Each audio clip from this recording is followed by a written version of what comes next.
솔로몬은 성전을 완공한 후에 하나님께 기도를 드렸습니다.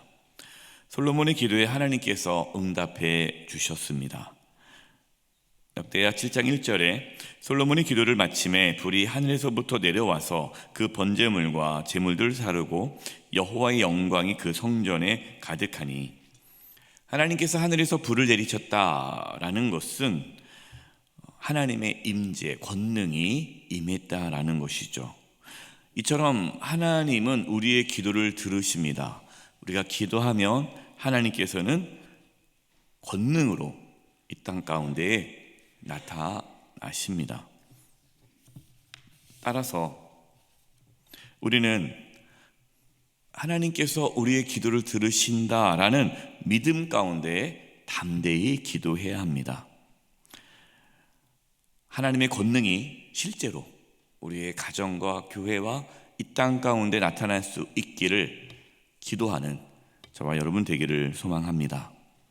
역대하 7장 2절입니다. 여호와의 영광이 여호와의 전에 가득함으로 제사장들이 여호와의 전으로 능히 들어가지 못하였고, 성전을 지었다고 해서 끝난 것이 아니죠. 하나님의 임재, 하나님이 함께하지 않으면 그것은 성전이 아닙니다. 하나님의 영광이 성전에 가득하였습니다. 이 하나님의 영광은 하나님의 임재를 뜻합니다. 성전에 하나님의 강력한 임재로 인하여서 제사장들이 성전에 들어가지 못했습니다. 상상해 보세요. 이 얼마나 장엄한 장면입니까? 저는 우리 영수의 교회, 정말 우리 영수의 교회의 이 예배당 가운데 하나님의 영광이 강력하게 임하기를 기도합니다. 우리가 예배를 드릴 때마다, 이곳에서 하나님 앞에 엎드려 기도할 때마다 하나님의 그 임재가 강력해서 감히 서 있기도 어려울 정도로 그러한 성령의 강력한 기름 부으심에 압도되어지는 우리 영수의 교회가 될 수 있기를 간절히 바랍니다. 우리는 어떠한 마음과 어떠한 자세로 하나님 앞에 예배를 드립니까? 대하 7장 3절입니다. 이스라엘 모든 자손은 불이 내리는 것과 여호와의 영광이 성전 위에 있는 것을 보고 돌을 깐 땅에 엎드려 경배하며 여호와께 감사하여 이르되 선하시도다, 그의 인자하심이 영원하도다. 온 백성은 하나님의 영광이 임하는 것을 보자 돌을 깐 땅에, 딱딱한 땅 아닙니까? 돌바닥이에요. 거기에 엎드려 경배했습니다. 그들이 하나님께 엎드려 경배한 이유는 무엇입니까? 하나님은 선하시고 인자하심이 영원하시기 때문에, 하나님은 살아계시고 찬양받기에 합당한 분이시기 때문에 하나님 앞에 엎드려 경배한 거예요. 그러니까 예배의 목적이 자신들의 욕망이 아닙니다. 자신들이 뭔가 얻고 싶어서 하나님의 도우심을 구하기 위해 이 시간 하나님 앞에 엎드린 것이 아니라 그 하나님의 권능 앞에 엎드린 것이죠. 우리는 너무 편하게 우리 중심적으로 예배를 드리고 있지 않은가 한번 생각했으면 좋겠습니다. 또 오해하지 마세요. 다 치우고 그냥 딱딱한 바닥에 엎드려서 예배를 드리자라는 것이 아닙니다. 예배 시간 내내 서서 예배를 드리자는 것도 아니에요. 그러나 우리가 얼마나 하나님을 경외하는 가운데 예배를 드리고 있는가. 비록 우리는 편안한 의자에 앉아서 예배를 드리고 있지만 우리의 마음은 하나님 앞에 엎드려 꿇어 경배할 수 있기를 바랍니다. 우리가 그것을 놓쳐버리면 그냥 편안하게 예배를 드리고 불편하면은 싫어하고 자기 중심적으로 예배를 드린다면 그 예배는 하나님께서 기뻐하는 예배가 아니죠. 왕과 모든 백성이 하나님 앞에 제사를 드렸는데요, 그 제물 드린 소가 22,000마리고 양이 12만 마리입니다. 얼마나 많은 제물을 드렸습니까? 그래서 이 놋 제단이 감당이 안 되는 거예요. 하나님께 제사를 드렸던 백성들의 마음이 어땠을까요? 역대하 7장 10절입니다. 일곱째 날 제23일에 왕이 백성을 그들의 장막으로 돌려보내매 백성이 여호와께서 다윗과 솔로몬과 그의 백성 이스라엘에게 베푸신 무엇으로 말미암아? 은혜로 말미암아 기뻐하며 마음에 즐거워하였더라. 아멘. 이제 하나님 앞에 예배를 드리고 집으로 돌아가는 백성들의 마음 가운데에 하나님께서 베푸신 은혜로 말미암아 기뻐하며 즐거워하는 가운데 돌아갔다 하는 것입니다. 바로 이것이 예배자의 마음이죠.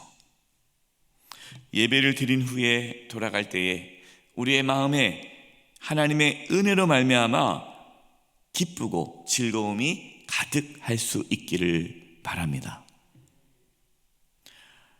신앙에서 중요한 것은요, 기쁨입니다. 기쁨. 그래서 항상 기뻐하라, 이것이 하나님의 뜻이다 라고 말씀하셨어요. 아니, 어떻게 항상 기뻐합니까? 이해할 수가 없는 말씀이잖아요. 나는 기쁘지 않은데 어떻게 항상 기뻐하지? 항상 기뻐하라, 이 말씀은요, 기쁨은 어디에 있다는 겁니까? 기쁨은 우리의 상황에 있지 않다는 겁니다. 우리의 기쁨은 하나님의 은혜로 말미암아 온다는 것이죠. 하나님의 은혜는 날마다 새롭습니다. 아침마다 새로우니 하나님의 그 자비와 그 선하심과 인자하심이 아침마다 새롭다. 아침마다 하나님의 은혜가 부어지는 거예요.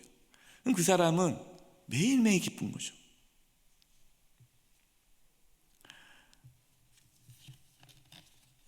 저와 여러분이 우리 어떤 상황, 내가 처해 있는 어떤 상황에 의해서 기뻐하고 슬퍼하고 속상하고 화를 낼 수밖에 없겠지만, 그러나 하나님의 은혜로 말미암아 우리의 마음이 기쁨으로 즐거움으로 가득할 수 있기를 바랍니다. 하나님의 성전이 지어졌다고 그것으로 끝나는 것은 아닙니다. 하나님의 성전이 있다고 해서 하나님께 가서 기도하면 다 될 것이다 라고 생각하는 것도 잘못된 거죠. 대하 7장 13절 14절 아주 유명한 말씀이 나옵니다.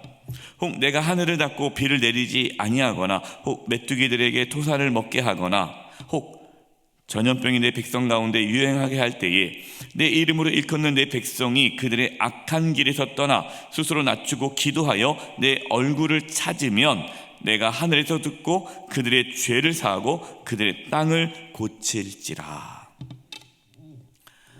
하나님께서 비를 내리지 않으신다, 전염병이 돌게 하신다, 메뚜기들을 통해서 모든 걸 다 먹게 하신다라는 겁니다. 왜 그렇게 하십니까?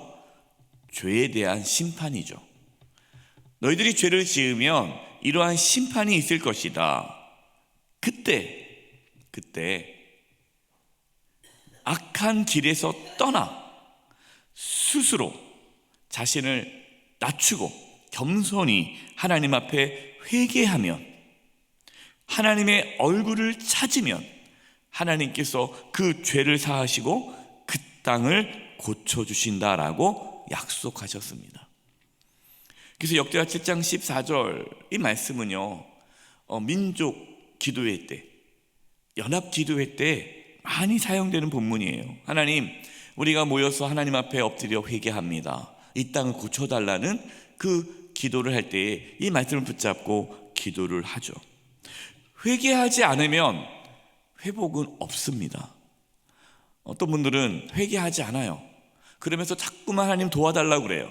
하나님 도와주세요, 비를 내려주세요, 나에게 나의 상황이 너무나 어렵습니다, 이 어려움에서 저를 건져주세요. 그런데 문제는 뭡니까? 회개하지 않아요. 죄에서 돌이키지 않아요. 하나님을 찾는 것이 아니라 내가 원하는 것을 찾는다는 거예요. 우리는 하나님을 찾아야 합니다. 내가 원하는 것을 찾는 것이 아니라 하나님을 찾을 때에 하나님께서 우리에게 가장 좋은 것을 허락하십니다. 대하 7장 19절 20절입니다. 그러나 너희가 만일 돌아서서 내가 너희 앞에 둔 내 율례와 명령을 버리고 가서 다른 신들을 섬겨 그들을 경배하면 내가 너에게 준 땅에서 그 뿌리를 뽑아내고 내 이름을 위하여 거룩하게 한 이 성전을 내 앞에서 버려 모든 민족 중에 속담거리와 이야깃거리가 되게 하리니. 하나님께서 분명히 말씀하셨습니다. 이 성전 자체가 이스라엘의 안전을 보장하는 것이 아니다. 분명히 하나님께서 말씀하셨지만 이스라엘 백성들은 이것을 잊어버렸습니다. 이 성전 자체의 의미를 두는 거예요. 성전이 있으니까 우리는 안전할 거야. 이 성전에서 예배만 드리면 우리는 안전할 거야. 절대 그것이 아니었어요. 그들이 붙잡아야 할 것은 성전이 아니라 하나님이었습니다. 하나님을 붙잡아야 돼요. 혹시 우리도 하나님을 붙잡지 않고 다른 것을 붙잡고 있지 않습니까? 여러분, 그것을 내려놓으십시오. 그것이 우상입니다. 하나님만을 붙잡으십시오. 하나님을 바라보십시오. 하나님만 경배하십시오. 그럴 때 하나님께서 우리의 삶을 인도해 주십니다. 이 놀라운 은혜가 있기를 주님의 이름으로 축원드립니다. 기도하겠습니다. 하나님 아버지, 저희가 하나님을 바라보며 하나님만 의지하며 하나님만을 붙잡으며 살아가게 해주시고 오직 하나님만을 경배하게 해주시옵소서. 하나님의 은혜로 말미암아 기뻐하며 즐거워하며 살아가게 해 주시옵소서. 예수님의 이름으로 기도드립니다. 아멘.